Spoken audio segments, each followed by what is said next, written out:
ဒီဗီဒီယိုလေးကဆိုရင် bath ကိုသွားတော့ဗီဒီယိုလေးပေါ့နော် bath ကတော့ဒီမြို့ရဲဝင်လိုက်တာနဲ့သူ့ရဲ့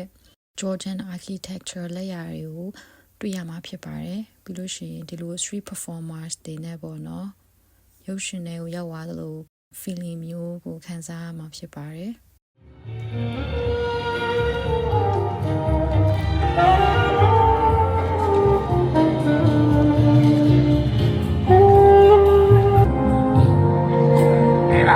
I think to myself,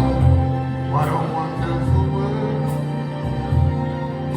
ဒါကတော့ Saint Peter နဲ့ Saint Paul ရဲ့ Bath Abbey Church ပေါ့နော်သူကတော့ Gothic ပုံစံနဲ့တန်ကြောင်ချောင်းမှမပါဘဲနဲ့ကြောက်တုံးနေနဲ့ပဲဆောက်ထားတယ်လို့သိရပါတယ်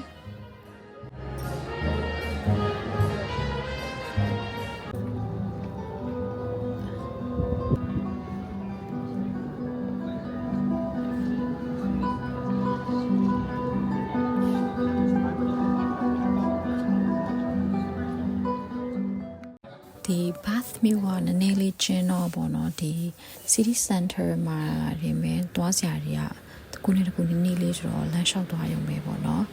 ဆိုပြီးဒီ Guildhall ဆိုတဲ့ market ကိုရောက်သွားတယ်ဒီထဲမှာတော့ဒီ local shop ပစ္စည်းလေးတွေပဲရှိရပေါ့နော်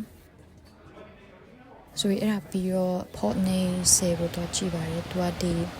မြစ်ကိုဖြတ်ပြီးတော့သူကစောက်ထားတဲ့ဆယ်အပူလေးပေါ့နော်ရေစံရေစီးရာကိုထိမ့်ပြီးစောက်ထားတာပေါ့နော်။နားလျှောက်တာများပြီးဘိုက်စာတာနဲ့ဆိုရင် GD Wetherspoon မှာသွားစားဖြစ်ပါတယ်။သူက breakfast ကို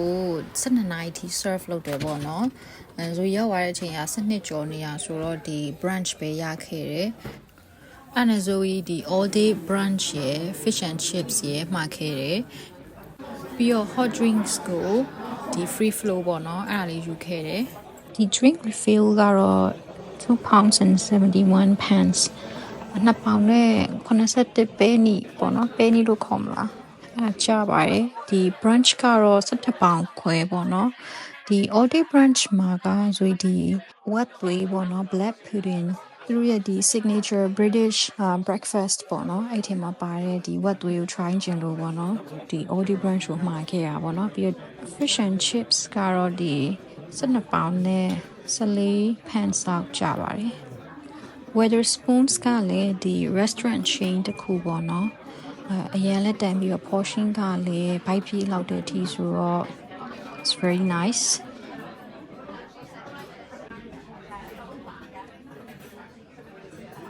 ဆိုပြီးနေ့လည်စာစားပြီးတော့ဒီ Bath မြို့တွေကိုပြန်ပြီးတော့ရှောက်ခဲ့တယ်ပေါ့နော်ပြီးတော့ဆိုဒီ Royal Victoria Park ဆိုတဲ့ပန်းခြံတွေကိုရောက်သွားတယ်ပေါ့နော်အဲ့ဒီမှာ Royal Crescent ဆိုတဲ့ဒီအဝိုင်းပုံသဏ္ဍာန်ပေါ့နော်building ကိုလည်းတွေ့ခဲ့တယ်ဒါကတော့ Georgian လက်ရာဖြစ်ပါတယ်ဒီနေတာတဲ့နေ့ဖြစ်တာမှုလို့ပေါ့နော်ဒီပန်းခြံထဲမှာဆိုလို့ရှိရင်ဗြိတိရှလူမျိုးတွေပေါ့နော်ပြီးတော့ဒီနိုင်ငံခြားသားတွေရောအကုန်လုံးနေပူစားလုံးနေရဖြစ်ပါတယ်ဗီဒီယိုရန်ရှေ့ဝါမှာဆိုလို့ part 2ကတော့ coming soon ပါ